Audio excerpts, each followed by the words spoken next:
Welcome back to the Chicago Tomahawk. I'm Mike, and today we have JFresh Hockey on the podcast. He started posting analytics on Twitter last year and has really ran with it. But before we get into it, I'd like to thank all of our listeners. Thank you for tuning in and listening to the podcast. Matt and I are very appreciative. If this is your first time, thank you for checking us out, and let us know what you like about it or what you don't like about it. That's fair too. Give us a follow on Twitter and subscribe to the podcast if you can. And without further ado, here we go.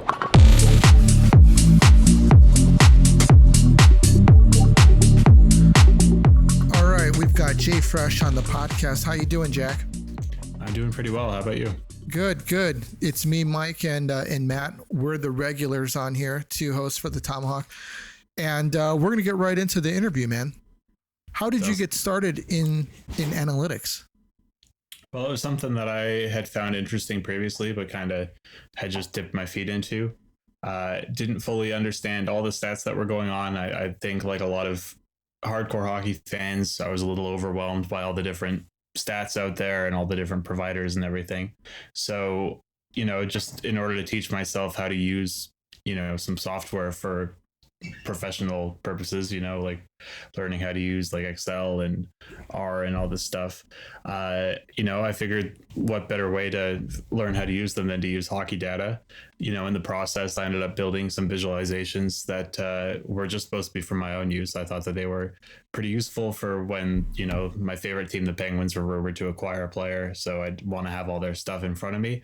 And it turned out that for a lot of other people, that was also the case. That was what they were looking for as well. So I posted it on Twitter, expecting nobody to have any interest in it. And then all of a sudden it kind of blew up. So when the pandemic hit and there was all this kind of empty space and all the other hockey writers kind of went on vacation for a couple of months, I started working a little bit harder on getting more stuff out there. Started writing long form stuff, and it's kind of blown up from there. So it was definitely a really quick thing, but I think it's also been super rewarding and interesting as well so far. Yeah, that's really incredible because, to be honest with you, when you look at your Twitter page and you look at your analytics, man, it does not look like you take any shortcuts whatsoever. How long did it take you, or maybe what was your process like, doing the analytics, putting the visuals together, and then saying to yourself, you know what, I'm going to start putting this out and see what people think? It was really quick, honestly, and not to say that any of it was super, super rushed or thrown together. But, I mean, like I said, this wasn't some kind of big entrepreneurial thing that I went out to do. I didn't have any ideas that this was going to be something big or significant, or that anybody at all was going to pay attention to it.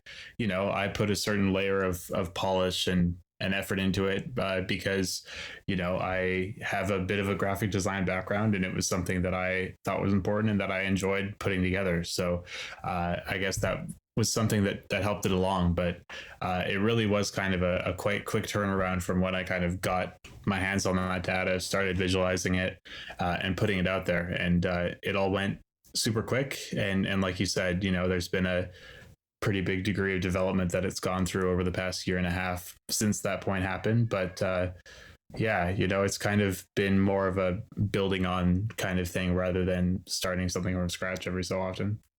You mentioned that you're a Penguins fan. Are you from Pittsburgh? No, I'm from the east coast of Canada. I'm from Nova Scotia. So Sidney Crosby is from about 30 minutes away. So he got drafted when I was 9 years old. So I basically just sat down in front of the draft lottery and let the lottery balls pick who my favorite team would be. And it's worked out pretty well. I think I was young enough that the bandwagon is excusable. But, yeah, you got to be a Nathan MacKinnon fan too, right?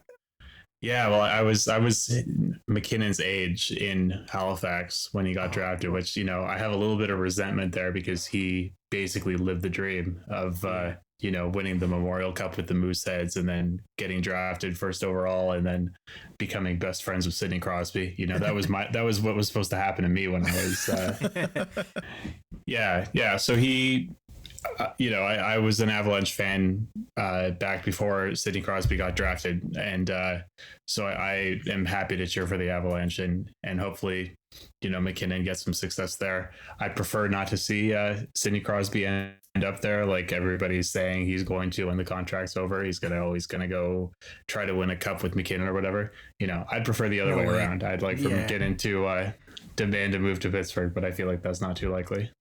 Yeah, that's pretty incredible. Just to think that in a few short months, they're more than likely going to be playing on Team Canada together. Yeah, it's about time to see all these guys play together. Hopefully it happens. That just a couple months is more than enough time for everything to go sideways. But I'll believe it when they're all standing there on the ice together. But it's definitely something that has been overdue. Who would you pick? Let's just say, who would your top line be for Team Canada? So I would definitely have McDavid in the middle. I'd want to have McKinnon on his wing. And then I think it's pretty wide open who you'd want to have as the third guy there. I think Jonathan Huberdeau is a pretty good candidate for that spot, just because he plays the game quick. I feel like he could keep up. Matthew Barzal, I think, is also a decent candidate, but I don't know whether he'd be able to really adjust to not having the puck on his stick all the time, because that's, the way he plays is like he gets the puck, he carries it end to end, he does everything, and then he tries to find a guy for a pass. And you can't really do that when McDavid is your center. So I think there's a lot of options there. And I would like to see Crosby maybe get one or two shifts with those two. But whoever they get on that third spot on that line isn't going to be touching the puck too often. So I think you can pretty much put whoever you want. It's pretty crazy. Matthew Barzal is such a enigma to me because, he plays on the Islanders, which isn't really a offensive minded team, per se, like comparative to the Avalanche. And the prospect of having Barzal on a line with other superstars, it's almost like, what will he do? Can he play, a different type of game of not having the puck on his stick all the time? What do you think? Yeah, I don't know, because we just really haven't seen it. Like he, if you look at all the stats, like he is the one who does absolutely everything when he's out there on the ice. People always say that he's being held back by the Islanders system, and that's why he doesn't put up big point totals. But if you watch the Islanders, like that Barzal is basically a one-man system. Like he does what he wants out there. So if you put him in a supplementary role, like I don't know if he's going to be like chasing down pucks or, waiting for one-timers or anything like that. But presumably if he can get his way onto the Olympic roster, which I think he has a shot to, we could find out for ourselves what exactly is going on with that guy when he's not playing with, grinders like Anders Lee or Jordan Eberle or Leo Komarov. Which actually brings up the point between, you have people who don't like analytics and you have other people on the other end that love them. And me personally, I would consider myself right down the middle. I think that they're very handy, but I like to do the eye test. Watching the Islanders, I have noticed that Matthew Barzal does, I would say that the offense is geared towards him and it revolves around him. But I didn't really notice that he has the puck all the time. Between statistics and doing the blind eye test, what would you say you prefer the most? Well, I think it depends on what exactly you mean by eye test, because I think there's a big difference between what the eye test means in theory and what it means, I think, in practice for a lot of people. If you're talking about the team that you cheer for, you're watching 82 games of them. I think that that's a pretty good standard. But again, people who watch all 82 games, who have been watching hockey for the same amount of time, they will have wildly different opinions on players. There's right. Not a lot of, unanimity between guys. Some people's eye test involves looking for who's playing physical or who's battling for pucks or who's not turning the puck over, whereas other people's eye test might be geared towards who's pushing play in the right direction, who's working in transition, all that kind of stuff. And I mean, among fans, very few of us played the game at a super high level. Very few of us coached at very few of us X's and O's acumen to kind of know exactly what plays are being executed and how they fit into a team system and all that kind of stuff. So there's inconsistency there, and that's only talking about kind of like the strictly speaking, like the proper the eye test that comes from actually watching the games carefully and watching a good number of them. I think a big reason, and it's kind of often unspoken one that people have with the kind of so-called analytics versus eye test debate, is that a lot of time what people will say is their eye test is actually kind of using just more traditional stats, and they'll kind of say that it's the eye test. So they'll say, well, if you use the eye test, that player X is really good, when what they're really talking about is that he scored 75 points, or that they heard people on the television say that he's good, or they read on Reddit or HF boards that he's good. You see people having these kind of firm, unshakable opinions about players who play on teams that they watch 2 or 3 times a year. You hear people feel like, oh yeah, this guy on the Arizona Coyotes, well, here's my steadfast opinion on him. And you're pretty sure that this Montreal Canadiens fan isn't watching the Arizona Coyotes often enough to have a fully developed opinion on them. So that is kind of a bit of a area where I think there's some trickiness with the eye test versus analytics thing, because definitely, if you have somebody who is carefully watching, who does have a high understanding of the game, who, is kind of thoughtfully considering what they're viewing and not latching on to more superficial things, then I think that there for sure is a great deal of dialogue and interpretation and sharpening that can happen from kind of bringing the eye test and the analytics into conversation and figuring out kind of how they fit together. The question is kind of how to weed out the kind of quote unquote eye test opinions that are really not based on anything that's nearly as concrete or thoughtful. Very interesting. Do you have a player off the top of your head that you would say that everybody says this guy's a stud, and you're like, you know what? Based on analytics, I don't think this guy's as good as everybody thinks. So the one that I had been using for the past couple years was Seth Jones, where I don't think that he's a scrub or anything. Like, I'm not going to come out here and say like, oh yeah, this guy's a total bum and he's going to make his team way worse, and you would rather have an AHLer on your team than him.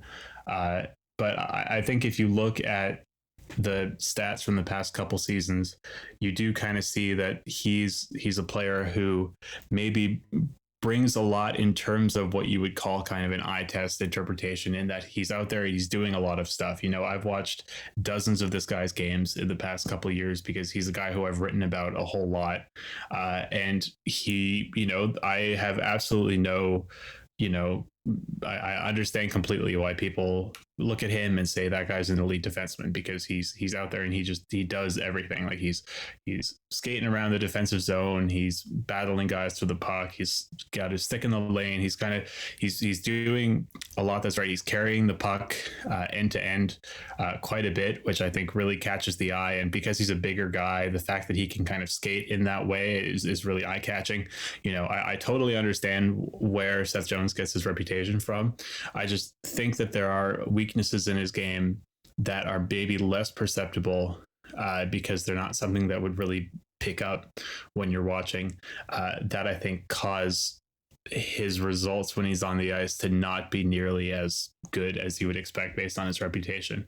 I think he's a good defenseman, but I don't think that he's quite the $9.5 million bona fide elite Norris guy that I think that he's gotten kind of built up to be in the past couple of years. You know what? Would you consider Zach Werenski an offensive defenseman? Yeah, without a doubt. And I think that there are things that he relies on Seth Jones to do to cover up what he's doing. And I think that that's pretty evident, whether you're watching him or whether you are, looking at the stats would say the same thing. Werenski does not grade out well defensively. But I think that because he's kind of a more dynamic offensive player than Jones is, I think that it does get a little bit overlooked that, Jones, I think, has not not similar, but kind of comparable defensive issues that aren't really quite as evident to the naked or to just kind of a basic viewing. Unlike Werenski, who does tend to kind of make coverage errors or turnovers. He's trying to do too much with the puck in the defensive zone, that kind of thing. Jones' thing is more that he is not quite as agile defending against entries. So opposing players can basically take the puck into the offensive zone without it really being an issue, which kind of gets Jones caught in his end a little bit because his agility isn't quite strong enough to keep them from getting in. And the other thing is that because Jones enjoys carrying the puck into the offensive zone himself so often, but he doesn't really have those kind of skills once he gets there to do a lot with it, especially kind of off the rush. I think what you oftentimes see is that the Jackets end up getting caught on and rushes against where Jones is up the ice. And we're kind of the ones to clean that up. But because Jones is so good in his own zone, he kind of gets that explained away. And I think that's why when you see Werenski's results when he's playing with defensemen who aren't Jones, like when he plays with Gavrikov, when he played with Savard a couple of years ago, they tend to be a little better than they are when he is with Jones, because he's not kind of being put into those defensive situations in the same way. It's very ironic, which is actually the point that I wanted to make. I wanted to do a comparison because I've been a Blackhawks fan for a very, very long time. And I watched Duncan Keith when he came into the league. I watched him when he played his last game with the Blackhawks. And a lot of things that a lot of people like to say is, oh, Duncan Keith sucks now. He's old. He's not as good. But, here's the thing. Duncan Keith played a majority of his playing career with Brent Seabrook. Now, Brent Seabrook by no means would I consider an offensive defenseman. He had some offensive upside, but he wasn't an offensive defenseman. He was pretty much a stay-at-home, solid defensive presence. And Keith ran. He skated the puck up. He was pretty much like another winger there, and he scored points and he won Norris trophies. But Brent Seabrook was somewhat the unheralded, Robin to his Batman. And they did that for many, many, many years. And then Seabrook goes down, and then out of nowhere, people are like, oh, Duncan Keith has lost his edge. He's not as good anymore, and essentially he's the same player. If you put a defensive specialist next to Seth Jones, I think that would make him better. I think that would make him be able to concentrate on what he likes to do, carry the puck, bring it into the zone, while you have another guy back there who can cover for him defensively. I think will completely change his statistics. And actually, I'm going to make a prediction right now. If he plays with Jake McCabe next year, I think that his numbers are going to be much better than they were the past couple of years. And I don't think that Zach Werenski was necessarily an anchor for him, but I don't think that he did his game any favors. Yeah, well, it's tricky because I think Jones has quite a few offensive limitations as well. And if he is playing with a totally, a kind of defensive defenseman like Jake McCabe is, and I have a lot of time of day for Jake McCabe. I think that he's a great pickup for the Blackhawks and kind of exactly what they needed.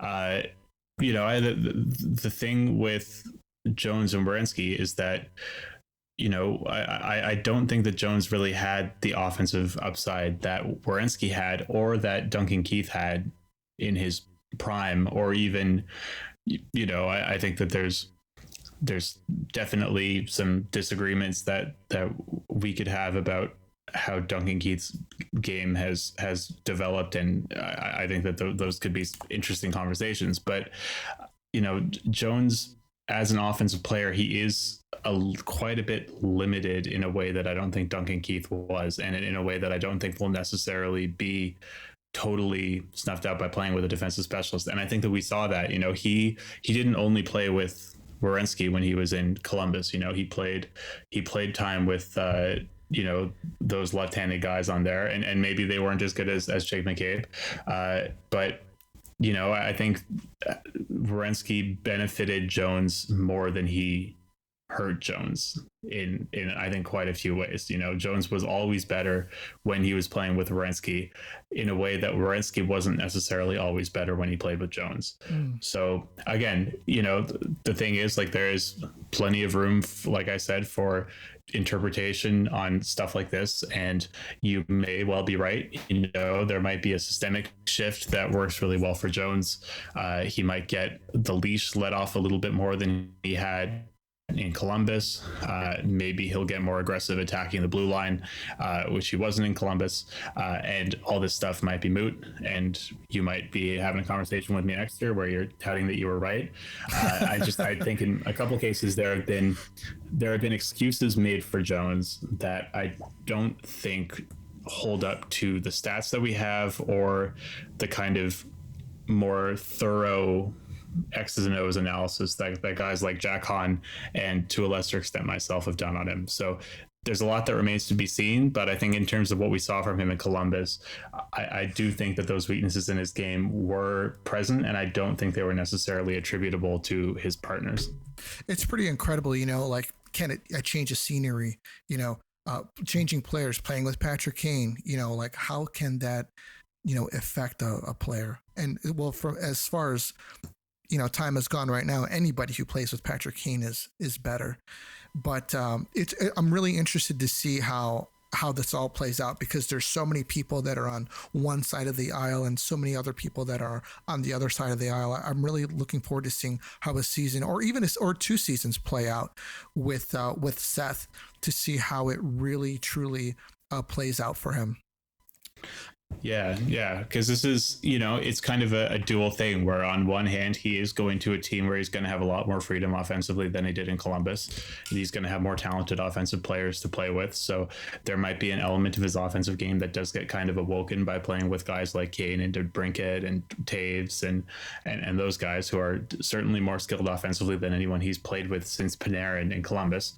But, on the other hand, I think that we do have to look at the system that Jeremy Colleton has run and how weak it has been defensively, and consider that moving from a Tortorella system to a Colleton system might cause the defensive aspect of Jones's game, which is kind of the strongest aspect of it, to bottom out, and he might get even more burnt off the rush. He might be giving up even more of those odd man opportunities. And, again, I have all the time in the world for Jake McCabe. His job might be a little extra difficult this year if that's how things go. So, the system aspects can really work out either way. And, certainly, like, I have nothing against Seth Jones. I'd like to see him succeed, just like how I'd like to, any player that I ever have critiques of their game, I always want to see them succeed. I'd love for Rasmus Ristolainen to, win the Norris Trophy next year and make me look stupid. But thank God for Fleury, though, for us. I think that's a big thing too to have to analyze. He's got Fleury to backstop everything if he is going to go crazy and skate it up, and it's just a good thing to. I mean, he had what's that guy's name? Elvis. Kivlenieks. I mean, I'd rather be playing in front of Fleury than any of the Columbus goalies, and I think that'll probably make him more confident this year as well. I mean, that's definitely a possibility. Having that could definitely help. Thinking of Jake McCabe, he's probably thinking to himself, coming from Buffalo, this, anything's better. Oh God, yeah. But anyways, excellent, man. Yeah. Moving on, someone I wanted to talk about is, what is your opinion on Erik Karlson? So Erik Karlson it's a tricky one. It's also kind of a bummer if not to foreshadow the answer too much. So like last offseason, I wrote kind of a big thing on Karlson where I looked into his stats, not just kind of the wins above replacement type stuff, but I looked on, how well he's moving the puck, how well he's skating the puck, stuff like that. And what I found was that his the bottom had kind of fallen out on his defensive game a little bit. And it was never good. I think that a stats-based narrative had kind of emerged about Karlson defensively in his prime, where the argument was that he was this great defensive player, the secretly amazing defensive player. And that was based on the fact that when he was on the ice, the Senators really didn't give up a lot of shots. Because at that point, Corsi, which is shot attempts, that was the stat that was available. And Karlson didn't give up a lot of shot attempts against, therefore he was good defensively. Now we have better stats available and we can see, okay, well, he wasn't allowing very many shots against, but he was allowing really, really good shots against.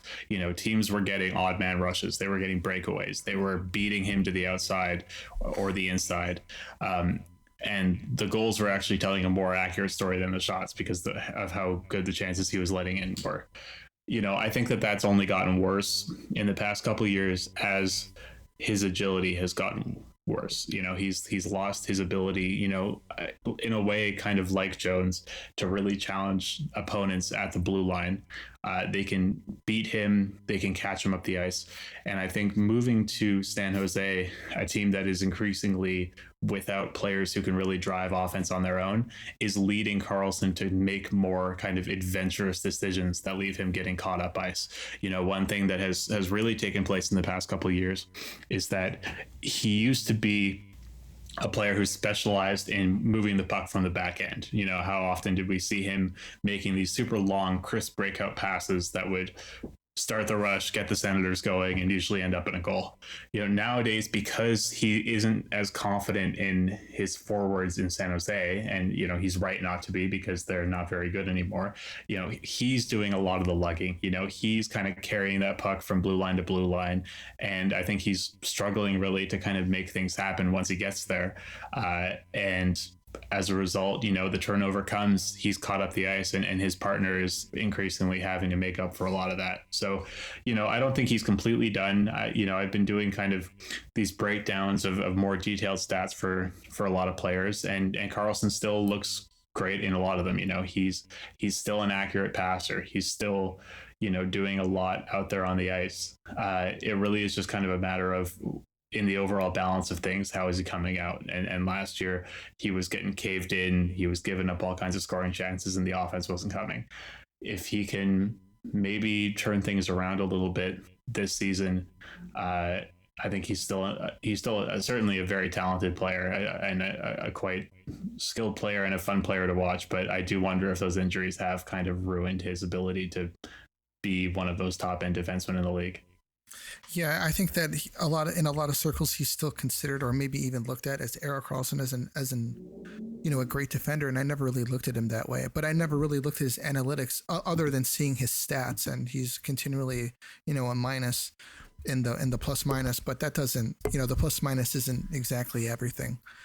Yeah. It used to be that he would get, so the goalies would get blamed for that. It would be, well, he's not allowing very many. He's allowing so few shots, but his goalies have like a 890 when he's on the ice. So it's it's the goalie's fault. They work terrible. Well, well, it's like in most cases that's a good instinct to have, because there aren't very many players who have that pattern. But Karlson is kind of an outlier, and like, he didn't give up a lot of chances, but the ones that he did give up were really, really bad. So I think that was a case where the more kind of eye test oriented people actually were correct and the stats people were wrong. Where the stats people were saying he's secretly good defensively, the eye test people are saying, have you seen this guy play? And as it turned out, now that we have better stats, we could see that they were right about that. So what's going on, man? What's up in your future? What do you have going on later on down the road? Anything new for this season? Yeah, so I am fortunate enough that I'm coming back with Elite Prospects this season. I'm going to continue to be their lead analytics columnist, which means I write about 5 pieces a month, which will be a lot of kind of detailed player breakdowns, a lot of analysis of news around the league, hoping to, again, bridge that gap between stats and eye test, and tell some, I think, coherent and interesting stories about what's going on in the league, using all the resources available. I'm fortunate enough to have access to services like Instat, for example, which is a service that allows you to kind of break down game tape really easily. You have access to kind of 5 years of detailed tape and shifts and goals and stuff for players, which means I can get even more in depth with how I'm scouting and doing things like that, as well as kind of more detailed stats of what are going on than are available to the public. So I'll be doing my best to kind of, just get more in depth, get a couple kind of additional insights from what you might be able to get just from the basic public stuff. So I'm excited about that, and I'm hoping that it will be a season with some fun narratives, so I can really get the clicks going. Yeah, man, I think it's going to be a big season. People are really starved to kind of get back to the quote unquote normal of an 82 game season, and I'm sure the players are too. I'm really interested in and looking forward to seeing what you put out, and we definitely want to have you back on the podcast again. Sounds good. Yeah, you can gloat when Seth Jones is Norris nominated next year. Hey man, I really hope so. You're making me nervous, man.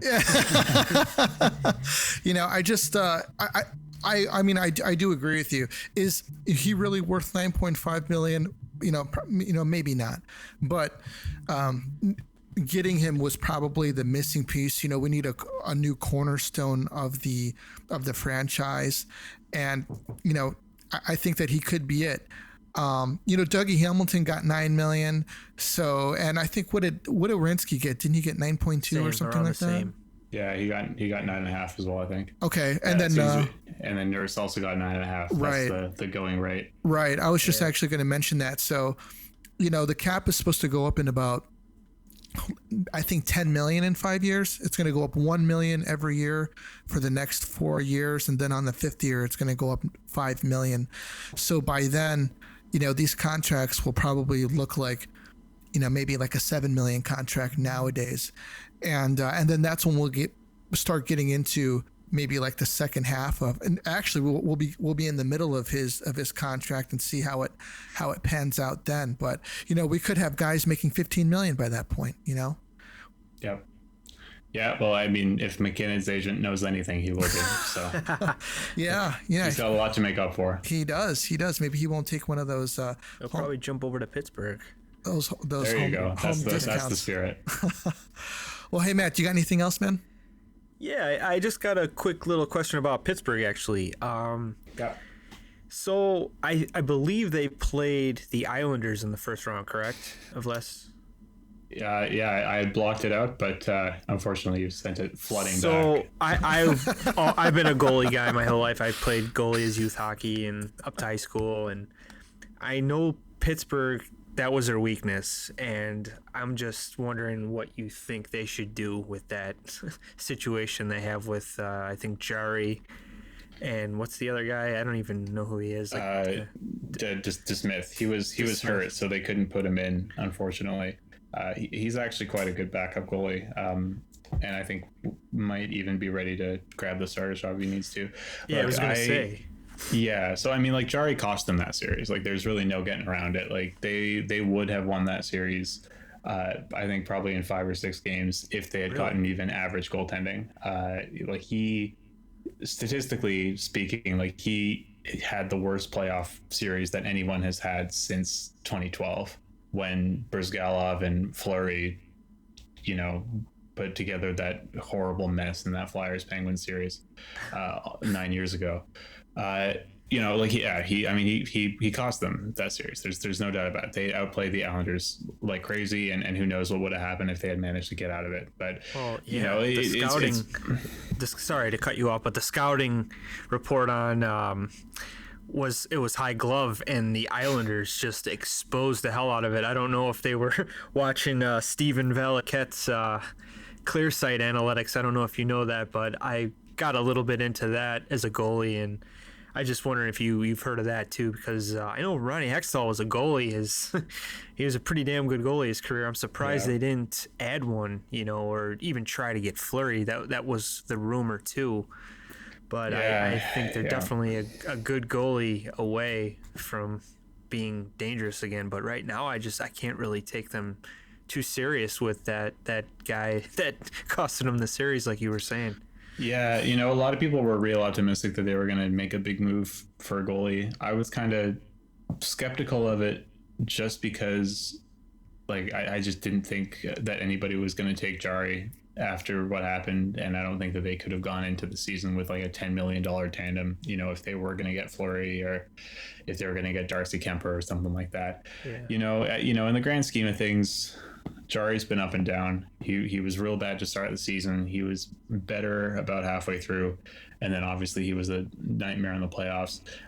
They did, I think, the most important thing, which was firing the goalie coach. Their goalie coach, their previous one, he left the team after they won the cup in 2017. So that was after the back-to-back. And then since then, their goaltending has been terrible. So do you know who that was by any chance? The guy that they got rid of, or the guy? Yes. Yeah, the guy they got rid of. Shoot, I don't know off the top of my head. Which is just as well, so I don't have to shit talk him on the